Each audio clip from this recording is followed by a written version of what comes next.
Bienvenue dans ce journal que nous ouvrons par Haïti, où c'est toujours l'angoisse et la désolation, toujours dans le sud-ouest du pays. 6 jours après le tremblement de terre, le bilan s'est alourdi à près de 2200 morts et plus de 12 000 blessés. L'aide nationale et internationale se déploie dans des conditions difficiles. De manière générale, les acteurs s'accordent à dire qu'il ne faut pas réitérer les erreurs de 2010 s'agissant de la distribution de cette aide et de son efficacité. Je vous propose d'écouter quelques victimes du tremblement de terre.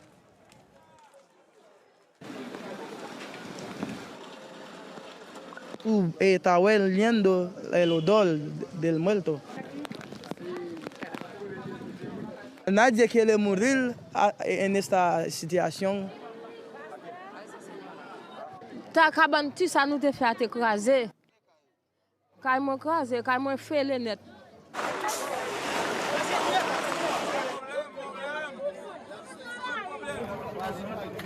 Pas de travail, pas de l'eau pour nous boire. Pas de manger, pour prendre, qu'à écraser, pas de rien, rien du tout.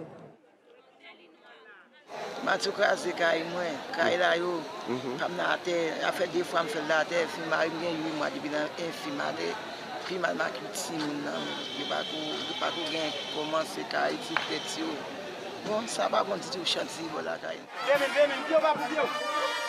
Cet homme porte le cercueil de sa fille Kelly, 15 ans. Édouard Morin et ses sœurs ont perdu 2 autres enfants âgés de 4 et 10 ans, ainsi que leur grand-mère. C'est stress pour moi me camper, pour me garder ma maman, avec petite moi, nièce moi. Là, c'est seul bon Dieu qui a mon camper. Depuis samedi, je dois faire 8 jours. Mais on vote sur moi, c'est bon Dieu qui campe toujours. Comme des milliers de familles, les Morins n'ont plus de toit. Sous les décombres restantes, les recherches continuent. Une semaine s'est écoulée depuis le séisme, mais cette équipe mexicaine garde espoir. Pero todavía indican que hay una posibilidad mínima hasta después de una semana. Entonces, pues, digo, ya sé que estamos cumpliendo una semana, pero no descartamos ese milagro, ¿no? Porque justo aquí en Haití, en 2010, después de 7-9 días, se recuperó gente con vida. L'aide humanitaire peine à arriver sur ces routes du sud d'Haïti, difficilement praticables à cause des éboulements, mais aussi des guerres de gangs. Résultat, lorsque des camions parviennent enfin à leur destination, certains sont directement pillés. Ce vendredi, la vice-secrétaire générale des Nations Unies était au chevet des blessés. Amina Mohamed déclare que le séisme peut être une opportunité pour reconstruire le pays en mieux, selon ses termes. Un vœu pieux déjà fait aux Haïtiens après le tremblement de terre de 2010 qui avait tué plus de 200 000 personnes.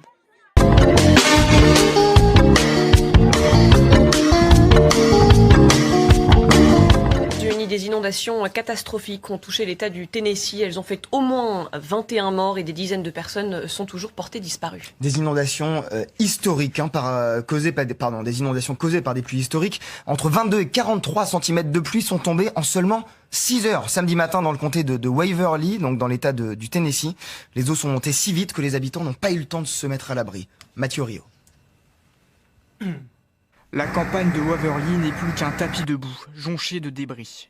En seulement quelques heures, les maisons et leurs fondations ont été balayées, les voitures renversées, les routes et les infrastructures détruites.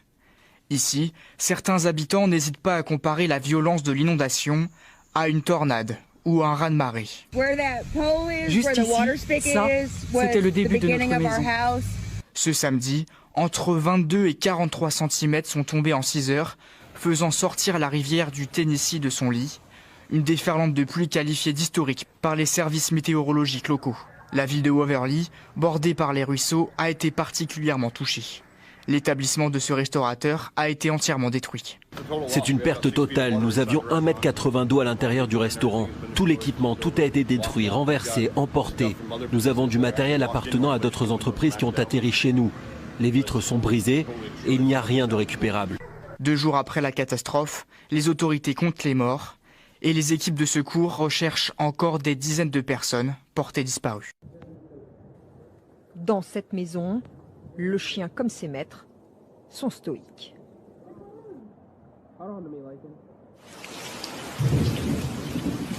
Les orages ont frappé hier et cette nuit, faisant déborder le fleuve Tennessee et ses affluents. Un torrent d'eau qui emporte tout, matériaux, voitures. et abris de jardin. Les hélicoptères évacuent, mais cherchent encore 40 disparus. Lindsay Daniel était bloquée chez elle. Je suis une mère, j'ai un enfant et je ne sais pas nager. C'était vraiment effrayant. Apeurés, certains habitants se regroupent. Sur ce parking, un bateau est mis à l'eau pour participer au secours. Ça a frappé fort, ça a frappé vite et c'est pas croyable pour notre ville et pour tout le comté. Cette maison a été déplacée par la force des eaux. Dans ce hameau, tout est enchevêtré. Après l'eau, c'est parfois les flammes. Alors que les pompiers et la police continuent de déployer des moyens pour d'éventuels survivants.